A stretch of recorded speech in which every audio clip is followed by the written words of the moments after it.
Om Ajnanatimurandasya Gananjana Salakaya Chakshmalatam Hina Tasmai Shri Guruve Namaha Shri Chaitanya Manobishram Stapatam Yena Bhutale Swayam Rupa Gadamayam Dadanti Swam Vedantikam Bandeham Shri Guru Shri Yatavada Kamalam Shri Guru Vaishnavam Cha Shri Rupam Sagrajatam Sahagana Raghunatam Vitam Tam Shijivam Sadvaitam Sadhutam Parijana Sahitam Krishna Chaitanya Devam Shri Radha Krishna Badam Sahagana Lalita Shri Vishavitam Sja Hey Krishna Karana Sindhu Dina Bandhu Jagatpate Gopesha Gopikanta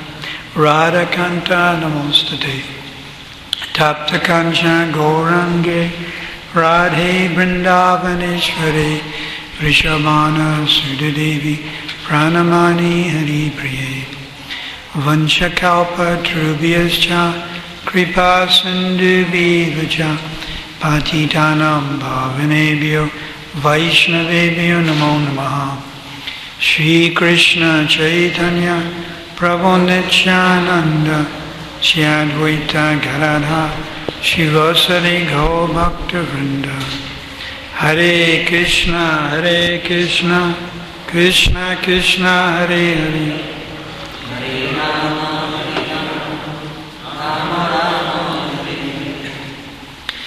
Namaste Stamanamapi Sachi Puchamacha Sarupam Rupam Dashagrajam Uruparamatoram Gosavatam Radha Kundam Girivaramo Radhika Madhavayasam Prapto Yasha Pratita Kripaya Shri Guru Tanatosmi Gurave Gaurachandraya Radhikaya Tadaya Krishnaya Krishna Bhaktaya Tad Bhaktaya Namo Namah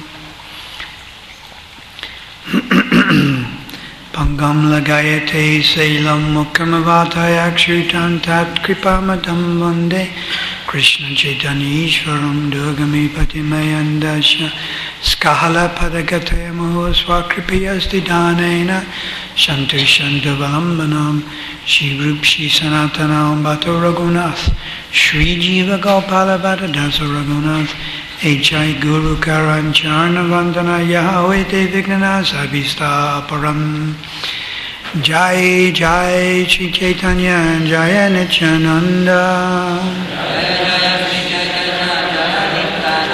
Jaya Advaita Chandra Jaya Gaura Bhakta Vrinda Jai Jai Shri Chaitanya Jaya Nityananda Jaya Advaita Chandra Jaya Gaura Bhakta Vrinda Jai Jai Shri Chaitanya Jaya Nityananda Jaya Advaita Chandra Jaya Gaura Bhakta Vrinda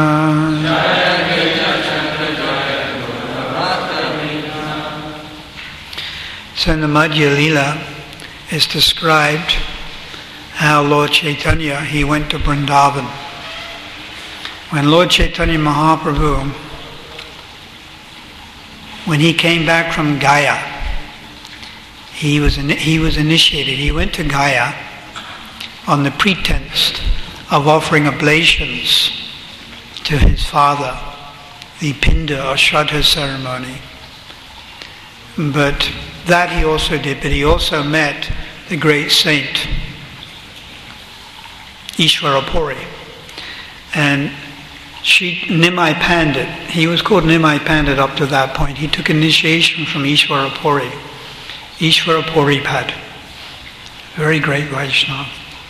And then Prabhupada writes in the Chaitanya Charitamrita, from that point on, Nimai Pandit, he liked to be called Gaura Hari.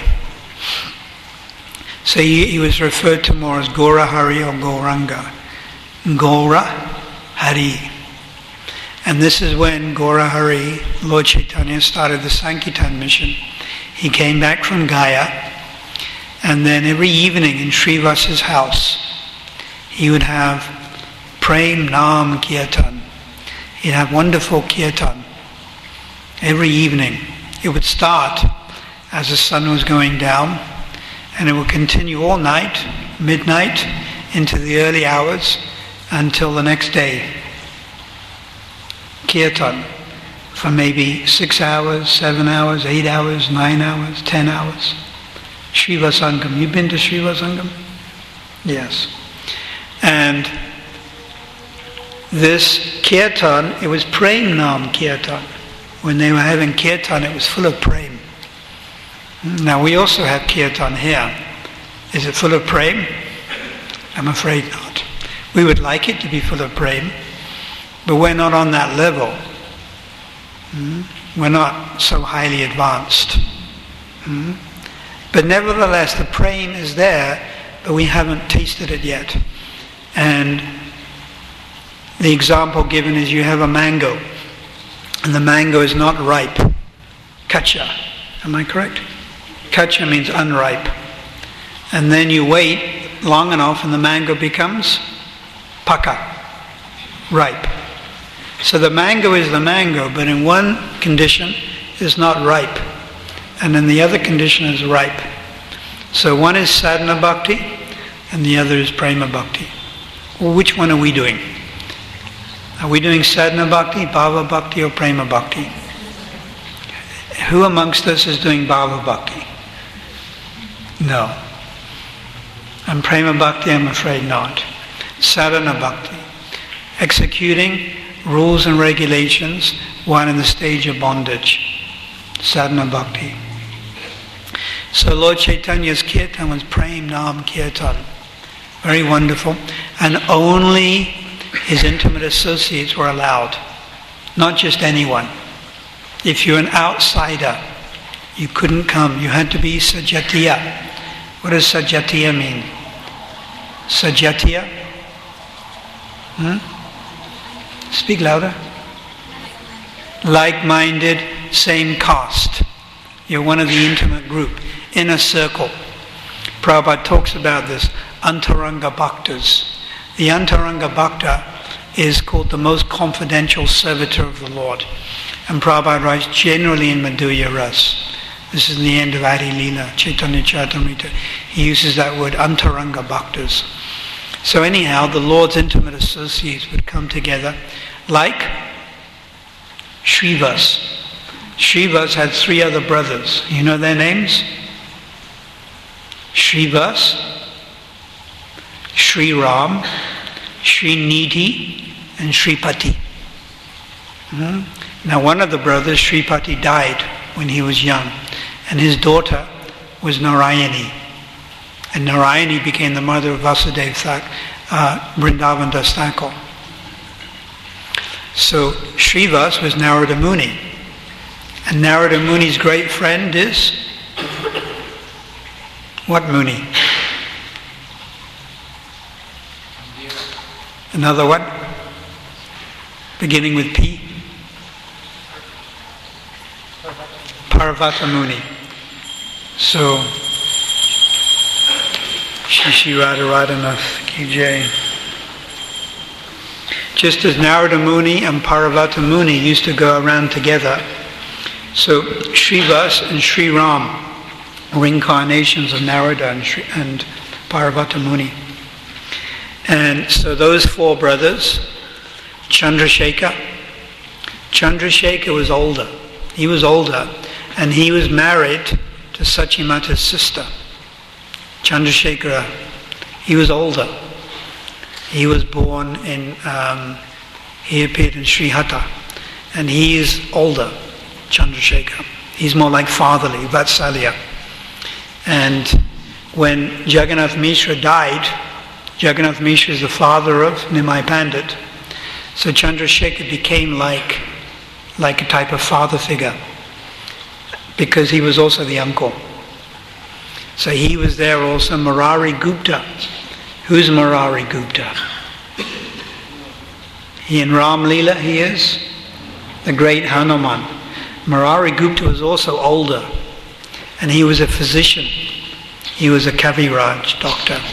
So he also used to come, and they had these wonderful kirtans that would go on for many hours, very blissful kirtans. One kirtan is described in Chaitanya Mangala by Narahari Sakara, that Lord Chaitanya is dancing and Gadadhar is also dancing. There's two Gadadhars, Gadadhar Das and Gadadhar Pandit. When we go Sri Krishna Chaitanya Prabhu Nityananda, Shri Advaita, Gadadhar, generally we refer to Gadadhar Pandit, but also Gadadhar Das. Gadadhar Pandit is in the mood of Radharani, Bhav, and Gadadhar Das is an incarnation of the duty or the effulgence or the halo of Radharani. So Lord Chaitanya was dancing, Gadadhar was dancing, and Narahari Sakara. What was the name of his spiritual master? Oh, Narahari Sakara. His spiritual master? No, Lochandas. The disciple of Narahari was Lochandas. Lochandas wrote Chaitanya Mangala, right? Yeah. So Narahari Sakara, he's dancing. Lord Chaitanya is dancing, Nityananda, Advaita, Gadadhar. Then all of a sudden, Narahari Sakara, he looks, and instead of Lord Chaitanya, he sees Krishna, bluish, playing a flute, like in the deity here, with a very beautiful garland, and a Vajayanti garland. And then he sees Gadadhar Pandit, and instead of seeing a Brahmin, Gadadhar Pandit, he sees Radharani. And then he sees his own guru, Narahari Sakara. He sees, instead of Narahari Sakara, he sees a gopi. And then he sees Govardhan Hill, and he sees the river Jamuna, and he sees Radhakund. Yesterday was the appearance day of Radhakund. All in the courtyard of Srivas. How big is the courtyard of Srivas? Small. It's maybe three times bigger than the temple president's office. Sorry to use the same example. But anyhow, small.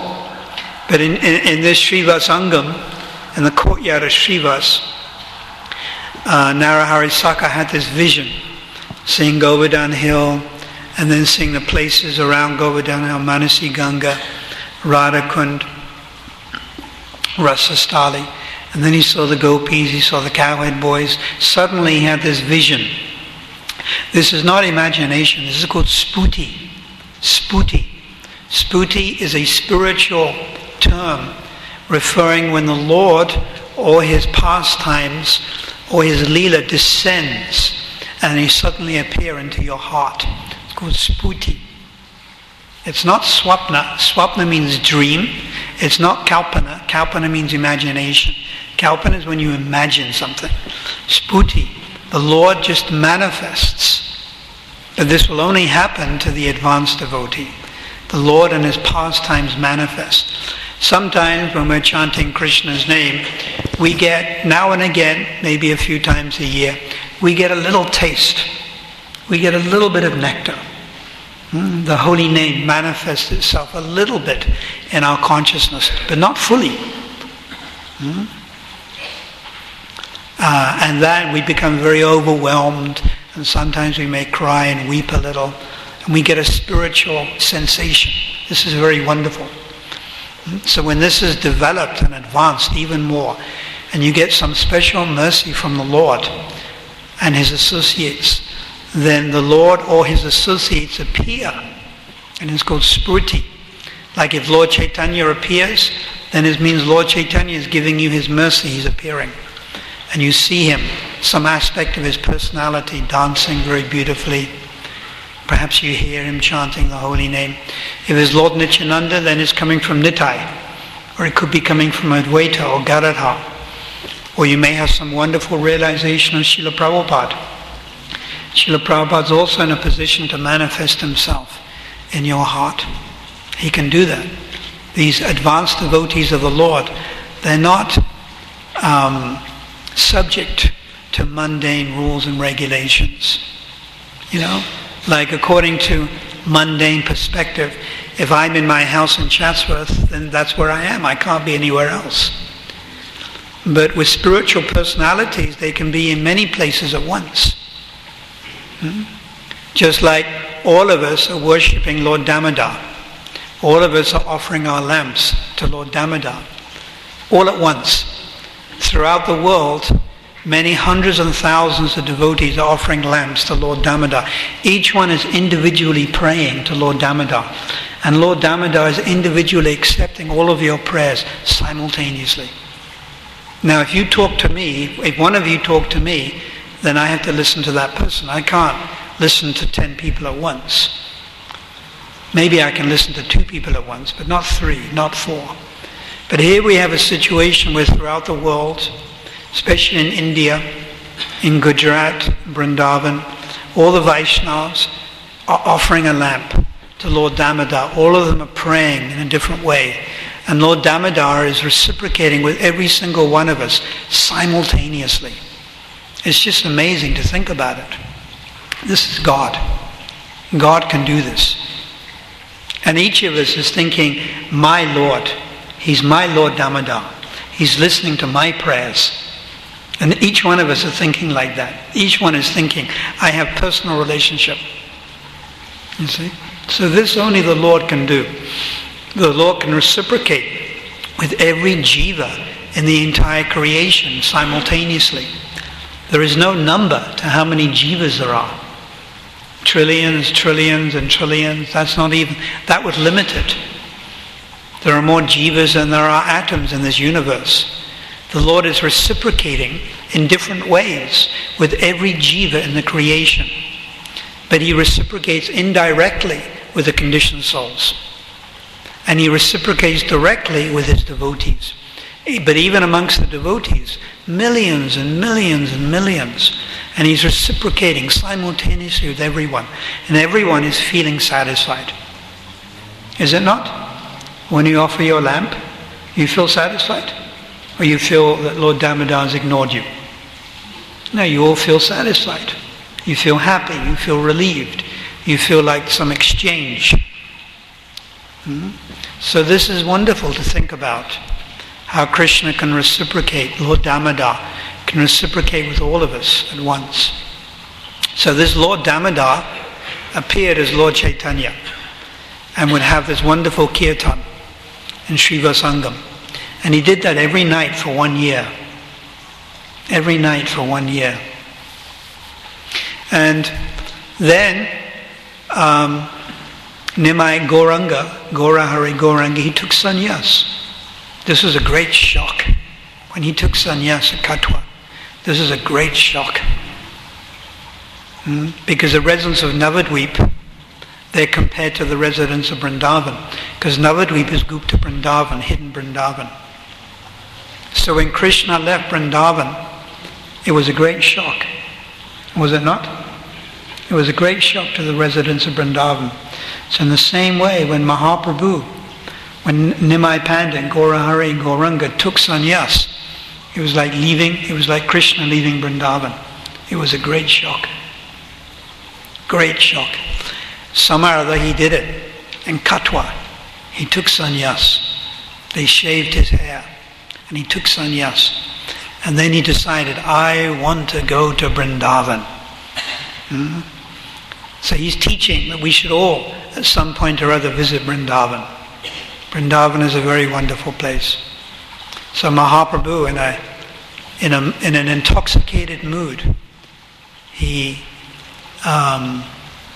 tried to go to Vrindavan, but he was tricked. And on that occasion, he didn't go to Vrindavan. It was only some years later that he went to Vrindavan. So this is described in chapter 14 of Chaitanya Charitamrita, how the Lord visited Vrindavan. He went in a very respectful mood. How Lord Chaitanya first went to Radhakund. He was looking for the pond. Yesterday was the appearance of Radhakund. So he was looking for Radhakund and Shyamakund. And he asked the residents of the village nearby. The village was called Astagram. Gram means village. So he asked them, do you know where Radhakund and Shyamakund is? And the villagers who had lived there for quite many generations, they couldn't answer. So Lord Chaitanya himself, he went to the paddy field. In that paddy field, there was a pond of water. And he took bath in that pond of water. And then he declared to everyone, this is Radhakund and this is Shyamakund. So this is how Radhakund and Shyamakund was again manifest. Prior to Lord Chaitanya Mahaprabhu visiting Vrindavan. Vrindavan was simply jungle. There was no temples. There were no buildings. Actually, it was the hunting ground for Muslims. It had become completely unmanifest. Vrindavan, Govardhan Hill, everything was unmanifest. So when Mahaprabhu appeared, he started to find out, he started to rediscover. He and his associates, Narayan Bhatta Goswami, Rupa, Sanatana, Raghunath, they started to rediscover. So Chaitanya Mahaprabhu himself rediscovered Radhakund and Shyamakund. So yesterday night, at midnight, thousands of Brijbasis went. Have you been, Ramanuja, that midnight? I also have been. There's about 5,000 to 10,000, mostly Brijbasis. They come from all over Braj, because Braj is 164 square miles. And they wait till midnight. And at midnight, everyone tries to take a bath at once. And it's quite a fiasco. People get pushed in. One year I got pushed in. I slipped and got pushed in. But of course I can swim, so it wasn't a problem. And they offer marigolds and garlands and they do puja. It's very festive. It's very wonderful. Appearance of Radhakund. So Mahaprabhu discovered Radhakund. And then Chaitanya Mahaprabhu, he walked to Sumana Kund. Sumana Kund is now called Kusum Sarovar. That's a little further down, where there's a beautiful lake about the size of the entire temple property, including phase 2 land. And one king built a type of palace there 200 years ago, 1760, 250 years. He used lime, and built a very beautiful monument to Radharani. Radharani used to go there and pick flowers for Krishna. And also Krishna used to pleat or comb Radharani's hair. So there are paintings in this palace, Kusum Sarovar. It's a very famous place, Samana Kund. And then Lord Chaitanya, he went and saw the deity of Haridev. Haridev is the main deity. Haridev is the deity in Manasi Ganga. You're supposed to start your Govardhan Prikrama from Manasi Ganga. That's where you're supposed to start from. So Mahaprabhu went there. Then he walked past Dangati and he walked past the ISKCON Palace and he went to Govindakund. The ISKCON Palace is quite a famous place. This is where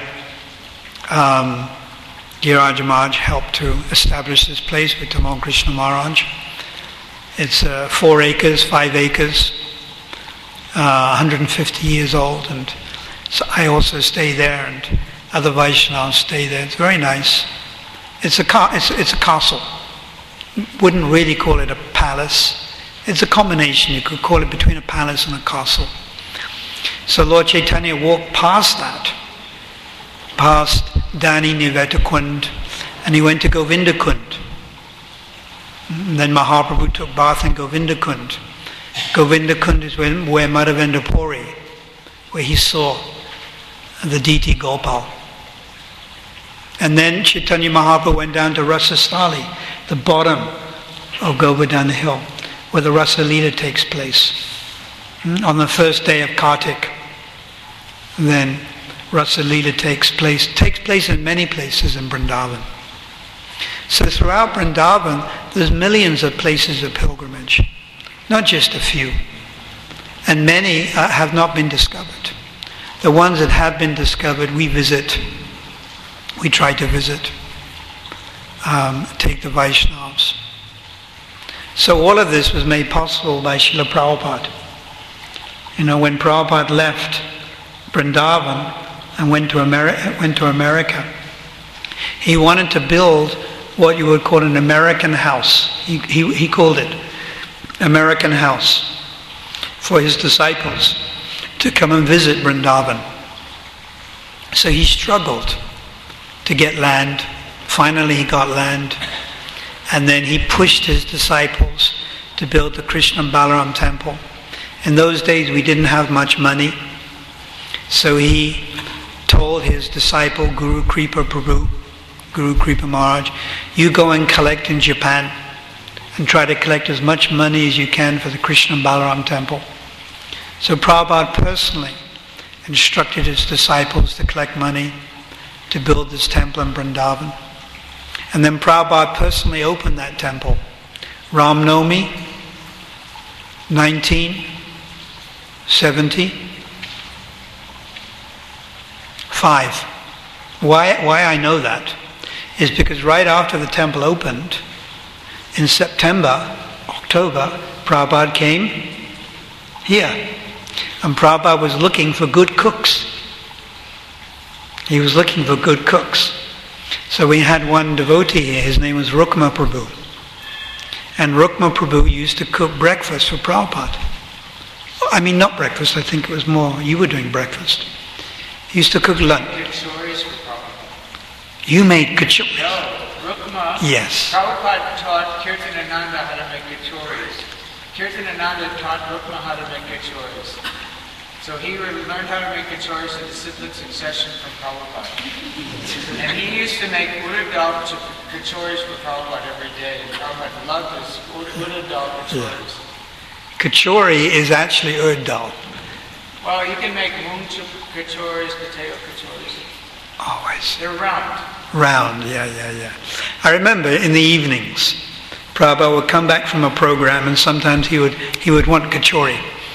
And then Rukma would cook it for him in the evenings. So Prabhupada, under the instruction of Srila Prabhupada, Rukma Prabhu, he went to Vrindavan. And there he cooked for the deities. In those days, 1975, it was a small team. Only a few devotees living in Vrindavan, very few. The Gurukul hadn't even started, that came a little bit later. So Prabhupada was very pleased. He struggled to establish his Krishna Balaram temple. Now, of course, it's quite a big complex with guest houses, the Mayapur Vrindavan Trust complex. And Prabhupada will be pleased, so many people coming from all over India. We've taken it a stage further.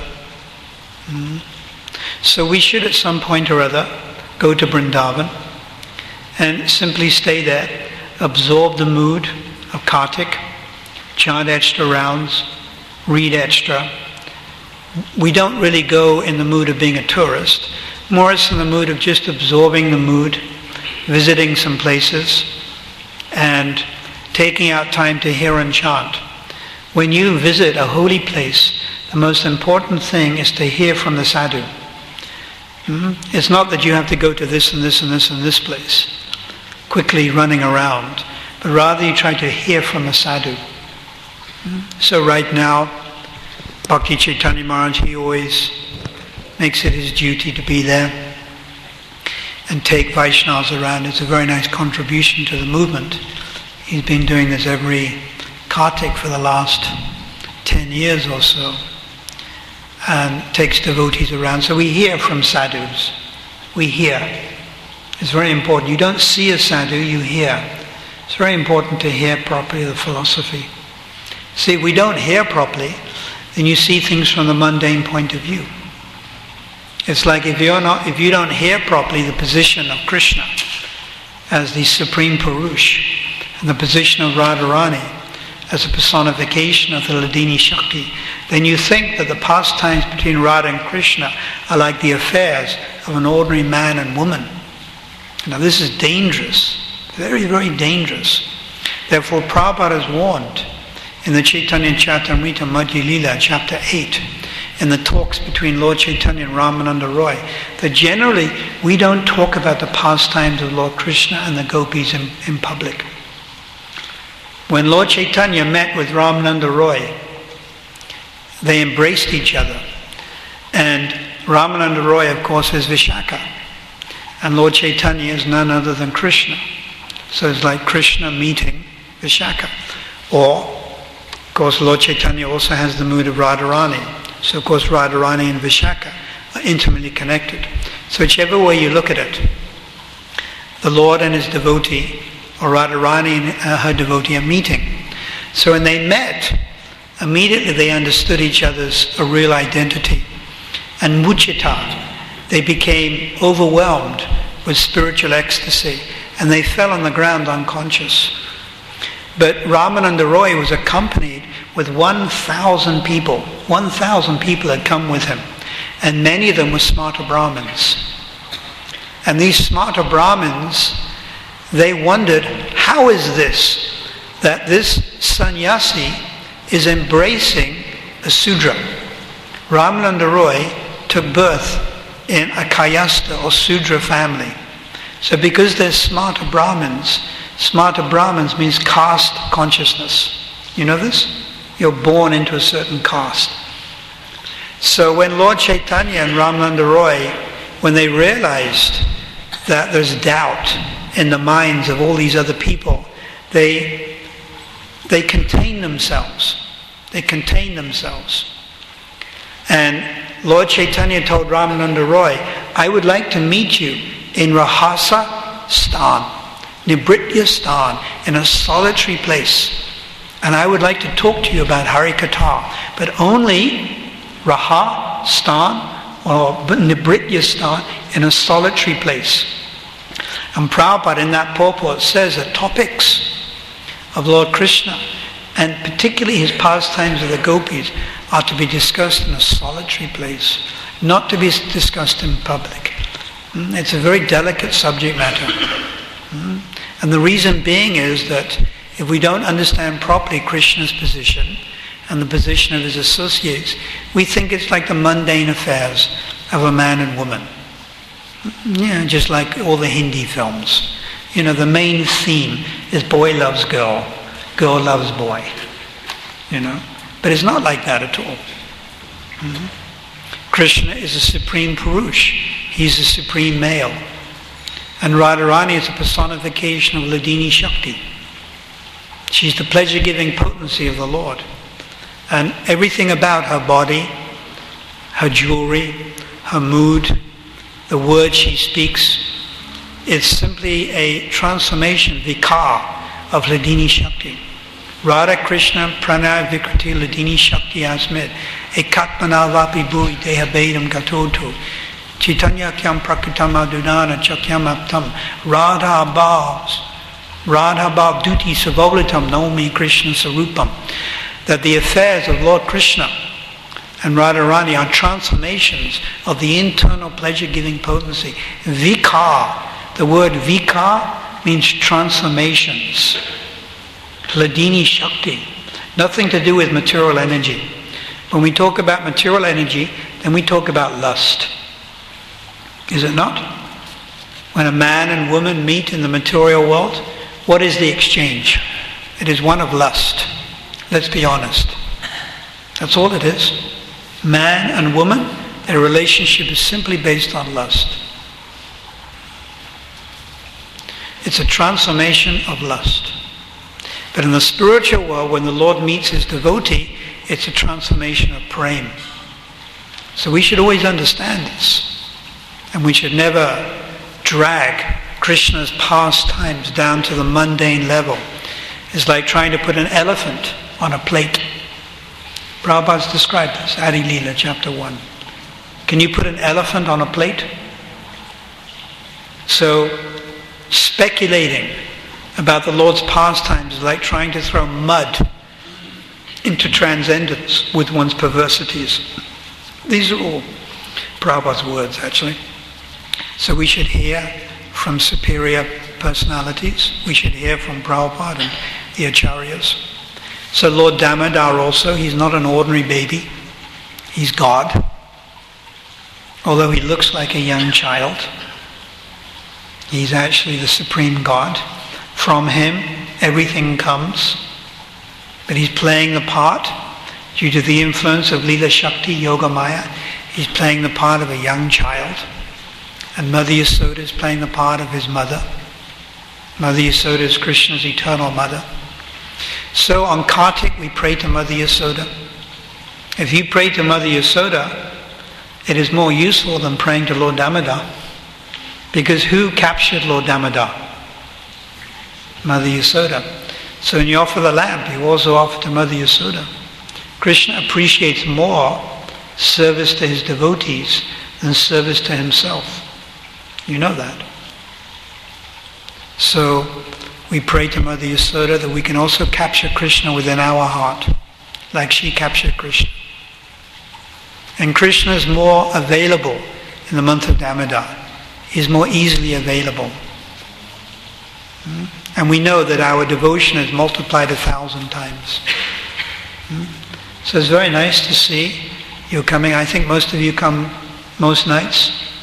You've taken a vow to come most nights. Offer the lamp and chant extra rounds, do some extra service. And pray to Lord Damodar. But more specifically, pray to Mother Yasoda. My dear Mother Yasoda, let me also capture the Lord like you have. Shri Shri Radha Damodar ki jai. Shri Shri Radha Radhanath ki jai. Srila Prabhupada ki jai. Go Premanandi.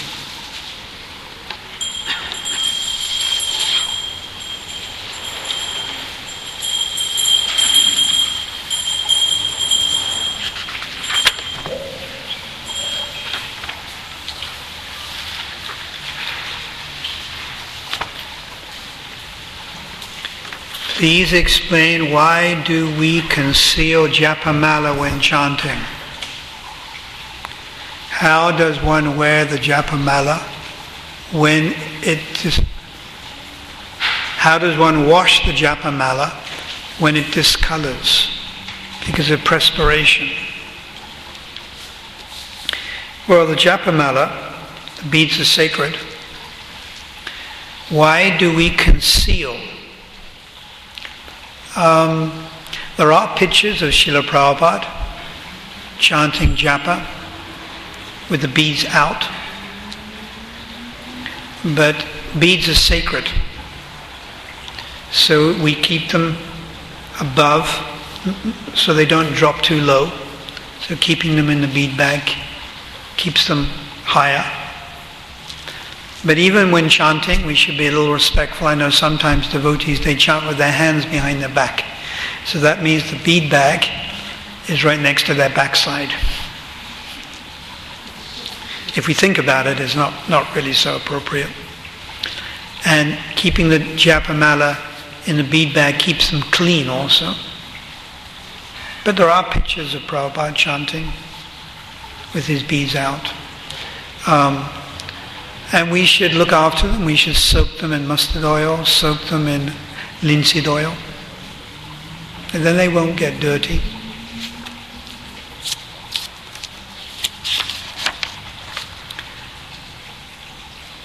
This is a long, anyhow, I'll read it. In the quest for spiritual truth, one may join a religious mission to advance towards the ultimate goal of life.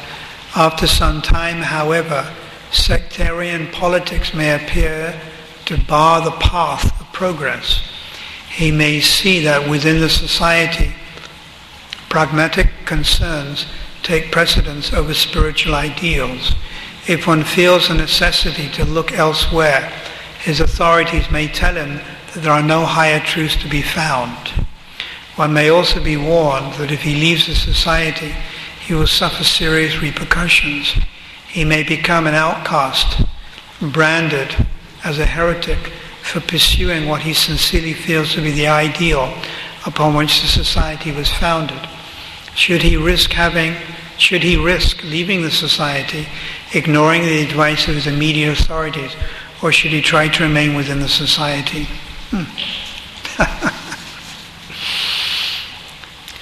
In the quest for spiritual truths, one may join a religious mission to advance towards the ultimate goal of life. Well, first you have to understand what is the ultimate goal of life. Now, there are many religious missions which are not teaching the ultimate goal of life. What is the ultimate goal of life? Krishna Prem. There are many religious missions that don't teach that. What do they teach instead? Artho, economic development, moksha, liberation, karma, sense enjoyment. So one has to choose the right religious mission. One has to understand what is the real goal.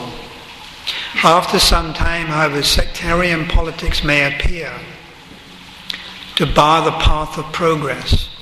He may see that within the society, pragmatic concerns take precedence over spiritual ideals.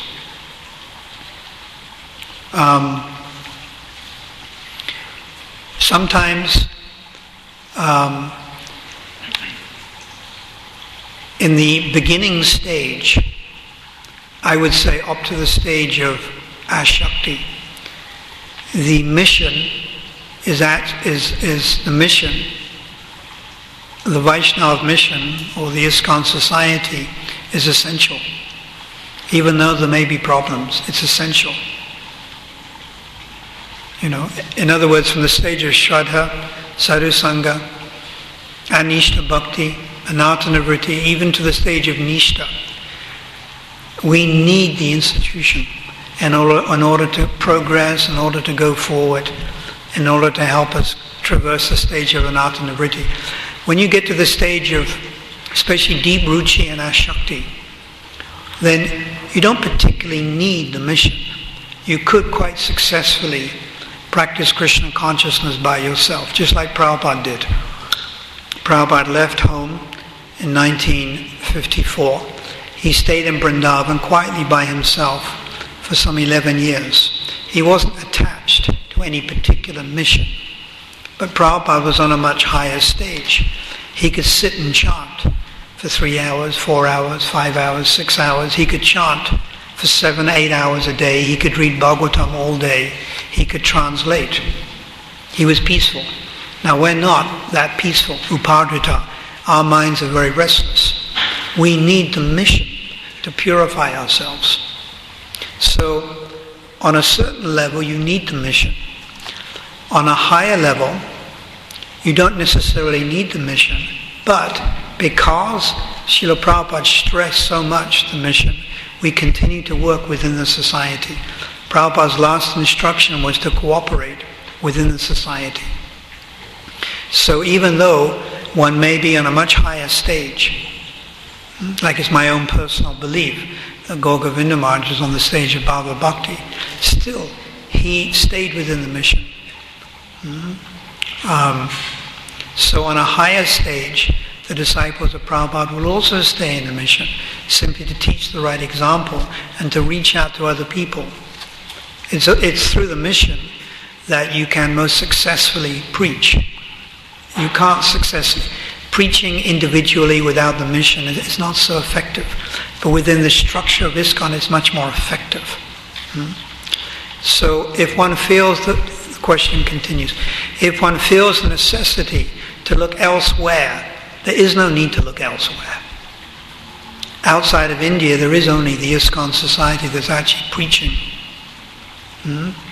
There's a few other Vaishnava movements, but they don't have the potency of ISKCON, although their ultimate goal is the same. So there is no need to look elsewhere. As Srila Bhaktisiddhanta Saraswati Thakur said, look within, amend yourself before you look at the frailties of others. So before you start looking at the faults of others and the so-called politics that's going around you, look within yourself first. Look within yourself. If you have good in you, you will see good in others. But if you have politics in you, then you'll see politics in others. Just like if I'm wearing glasses and I put red foil over the glasses, I see everything as red. Do you understand that example? A lusty man sees everyone else as lusty. So if you're preoccupied with politics, you tend to see it in other people. But if you have good in your heart, you will see good in others. So I think the best thing is to follow Srila Bhaktisiddhanta Saraswati Thakur's advice and be proactive, as they say in New Age terminology. Work with yourself first. Look within, amend yourself before you look at the faults and the frailties and the mistakes and the shortcomings of others. So then it's said here, one may also be warned that if he leaves the society, there's no question of leaving the society. Even we have devotees who may have temporarily drifted from Krishna consciousness. They still accept the philosophy. They may not be able to work within the ISKCON society, but they still accept the ideals and the ultimate goal of the society. So if one is able to work in mainstream ISKCON, then that's very good. But one, due to false ego, due to other reasons, one may not be able to work so much in mainstream ISKCON. But still you accept the ideals of Vaishnava Siddhanta. It's not that you're ever going to leave. So that phrase is not quite right, leave the society. Anyhow, he will suffer serious repercussions. He may become an outcast, branded as a heretic for pursuing what he sincerely feels. Should that person risk leaving the society? I would say no. Ignoring the advice of his immediate authorities. Who is one's immediate authorities? Siksha Guru and Diksha Guru. You cannot ignore Siksha Guru and Diksha Guru. What would the Param Guru want? The Param Guru is Srila Prabhupada. The Param Guru would want you to consider, would want you to continue Sadhu Sangha. What is Sadhu Sangha? Sadhu Sangha is to associate. He would want you to continue associating. When you associate with other devotees, it's almost like looking in a mirror. Because sometimes they say things to you, but this is to purify you. So the ISKCON society is the best, most efficient, most expedient vehicle for taking people, for lifting people, for liberating people. It may have its faults. Every endeavor is covered with some fault, but it is the best mechanism for us to get liberated. And the way Srila Prabhupada has structured the society with the GBC is the most effective way. The most effective way is to have one acharya. But Prabhupada saw that there was no one person qualified. So he settled for this second arrangement, which was Prabhupada's desire. So we have to follow Prabhupada's desire. We should continue associating devotees. If we think there's politics going on, we should try to do something about our own consciousness.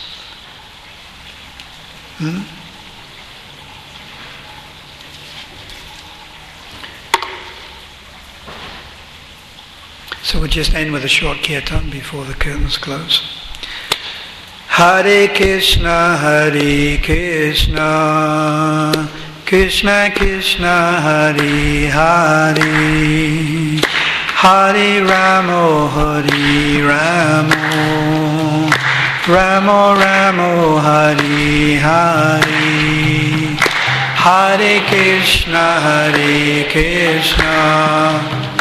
Krishna Krishna, Hare Hare, Hare Ramo, Hare Ramo, Ramo Ramo, Hare Hare, Hare Krishna, Hare Krishna, Krishna Krishna, Hare Hare, Hare Ramo, Hare Ramo, Ramo Ramo, Hare Hare, Hare Krishna, Hare Krishna,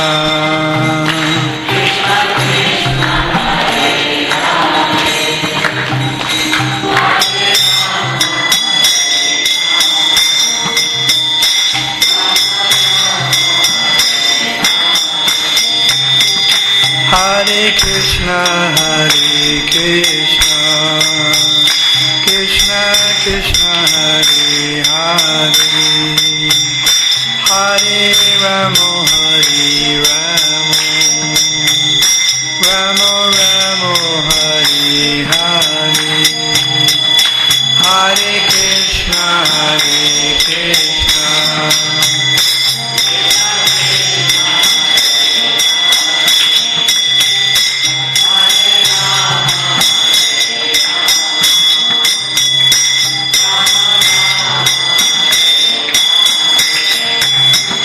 Hare Krishna, Hare Krishna, Krishna Krishna, Hare Hare, Hare Ramo, Hare Ramo, Ramo Ramo, Hare Hare, Hare Krishna, Hare Krishna,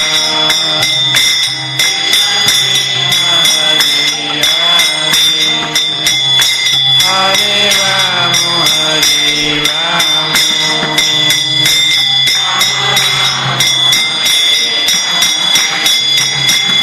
Hare Krishna, Krishna Krishna, Hare Hare, Hare Ramo, Ramo Ramo, Hare Hare, Hare Krishna,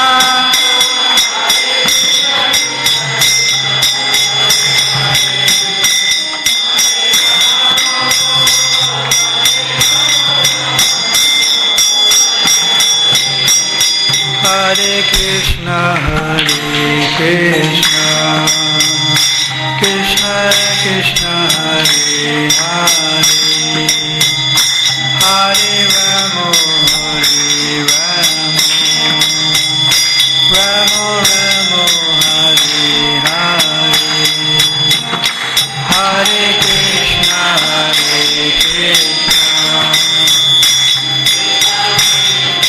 Hare Hare Ramo, Hare Ramo,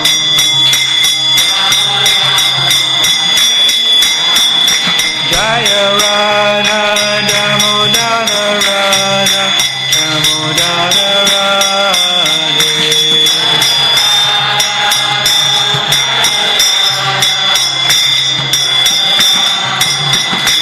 Jaya Radha, Damodara Radha, Damodara Radhe,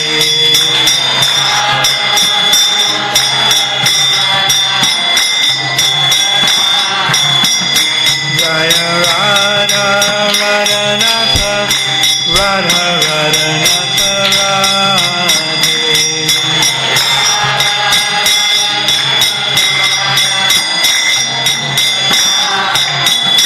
Jaya Nitai, Gaura Hari Nitai, Gaura Hari, Gaura Hari,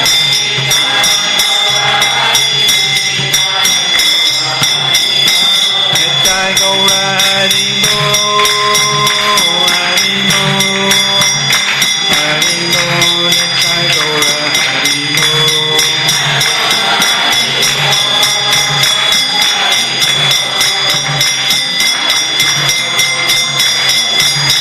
Jaya Jaya Prabhupada, Prabhupada, Prabhupada, Jaya Jaya Prabhupada,